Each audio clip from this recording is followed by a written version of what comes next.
अस्सलाम वालेकुम। ये मकई का बीज लगा रहे हैं। अभी इसको वट खेड़ करके इसको ट्रैक्टर को चलाएंगे, इंशाल्लाह अच्छा बीज निकलेगा। ये हमारा बाग है, इसमें लगाएंगे रूटावेटर। ये बंदा लगा रहा है बीज को, माशाल्लाह माशाल्लाह इंशाल्लाह खूबसूरत निकलेगा। ये रूटावेटर लगा हुआ, एक बंदा बैठा है, मेरा भाई है, अयाज नाम है इसका। देखो क्या चलाता है क्या नहीं करता। अयाज भाई क्या हाल है ना? ठीक है तब ये इंडिकेटर चल रहा है, इसको तो बंद करो।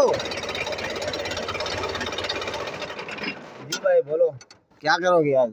आज इंशाल्लाह मक्का उगाएंगे रोटावेटर पे। और तो गाड़ी नहीं बंद करना, लगा इंशाल्लाह चालू कर। गाड़ी चालू करते हैं लेकिन